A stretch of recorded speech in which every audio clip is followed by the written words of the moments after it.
नमस्कार बच्चों, आज का हमारा टॉपिक रासायनिक आबंधन के अंतर्गत है अष्टक नियम, ऑक्टेट रूल्स। अष्टक नियम क्या है? तो यहाँ पर कहा जाता है जब रासायनिक बंध बनते हैं तो जो भी परमाणु रासायनिक बंध बनाने में भाग लेते हैं तो वहाँ पर कहा जाता है परमाणु स्थायी होते हैं। परमाणु हम जानते हैं कि परमाणु क्या होते हैं, स्वतंत्र अवस्था में नहीं पाए जाते, मुक्त अवस्था में नहीं पाए जाते और वो अणु बना लेते हैं। अब जब वो अणु बना लेते हैं तो किस प्रकार बनाते हैं, तो थोड़ा सा ब्रेक में देखें तो यहाँ पर कहा जाता है, हम बात करें वर्ग 18 के तत्वों की। वर्ग 18 के तत्वों को हम क्या कहते हैं? अक्रिय गैसें। तो यहाँ पर अक्रिय गैसें जो कि मुक्त अवस्था में या स्वतंत्र अवस्था में पाई जाती हैं। तो अक्रिय गैसें जो स्वतंत्र अवस्था में पाई जाती हैं, जबकि अन्य तत्व है वो अन्य तत्वों के जो परमाणु हैं वो स्वतंत्र अवस्था में नहीं पाए जाते। तो जब इसका अध्ययन किया गया तो यहाँ कहा गया जितनी भी जो अक्रिय गैसें हैं, हम किसको छोड़ दें? हीलियम। हमारे पास अक्रिय गैसें जैसे हीलियम है, नियॉन है, ऑर्गन है, क्रिप्टॉन है, जीनॉन है। वर्ग 18 के जो ये तत्व है उनको हम क्या कहते हैं? अक्रिय गैसें या नोबेल गैसेस। और इनके जो परमाणु है वो स्वतंत्र अवस्था में पाए जाते हैं, मतलब वो उसी अवस्था में कैसे होते हैं? स्थायी होते हैं, स्टेबल होते हैं।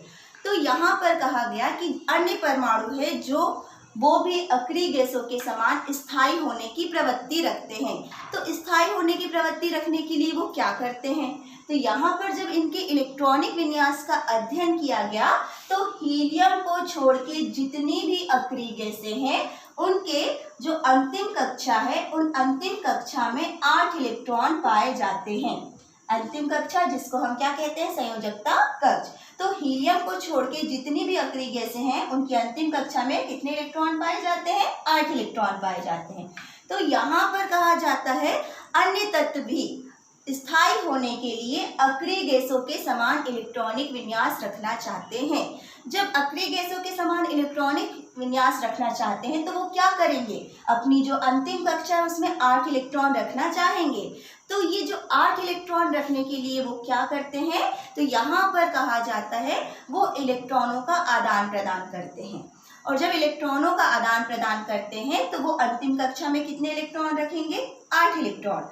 तो अष्टक नियम को अगर हम देखें, इसे दिया था लुईस एवं कोसेल ने। जो साइंटिस्ट है लुईस एवं कोसेल, इन्होंने कहा कि जो तत्व है, परमाणु है, वो स्थायी होने के लिए अपनी अंतिम कक्षा में 8 इलेक्ट्रॉन रखने की प्रवृत्ति रखते हैं। परमाणु स्थायी होने के लिए अपनी अंतिम कक्षा में 8 इलेक्ट्रॉन रखने की प्रवृत्ति रखते हैं और इसे ही कहा जाता है अष्टक नियम।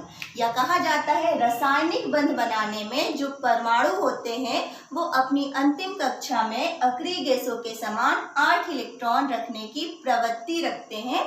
इसे कहते हैं हम अष्टक नियम। किस प्रकार से अगर आप देखेंगे ये जो 8 इलेक्ट्रॉन कैसे रख सकते हैं, तो यहाँ पर कहा जाता है यदि किसी परमाणु के पास अंतिम कक्षा में 8 से ज्यादा इलेक्ट्रॉन होते हैं तो 8 से ज्यादा इलेक्ट्रॉन होने पर वह इलेक्ट्रॉन दान कर देता है। इलेक्ट्रॉन दान करता है ना। दूसरा हो सकता है यदि उसके पास 8 से कम इलेक्ट्रॉन है तो वो क्या करता है? इलेक्ट्रॉन ग्रहण करता है। बाहर से क्या करता है? इलेक्ट्रॉन ग्रहण करता है। तो इसको हम सामूहिक रूप से कहते हैं कि वो अष्टक नियम का पालन करने के लिए इलेक्ट्रॉनों का स्थानांतरण करता है। एक परमाणु से दूसरे परमाणु में क्या हो जाता है? इलेक्ट्रॉनों का स्थानांतरण हो जाता है। और तीसरा हो सकता है या तो इलेक्ट्रॉन दान करेगा या तो इलेक्ट्रॉन ग्रहण करेगा या फिर वो इलेक्ट्रॉन की साझेदारी करता है। इलेक्ट्रॉन की क्या करता है? साझेदारी। और जब इलेक्ट्रॉन की साझेदारी करता है तो उससे क्या हो जाता है? अंतिम कक्षा में 8 इलेक्ट्रॉन हो जाते हैं। तो हम इसी से संबंधित आगे पढ़ेंगे। जब अंतिम कक्षा में कोई तत्व 8 इलेक्ट्रॉन रखने की कोशिश करता है तो उसी कोशिश के फलस्वरूप रासायनिक आबंध बनते हैं। और जो रासायनिक आबंध बनते हैं वो मुख्य रूप से 2 प्रकार के होते हैं।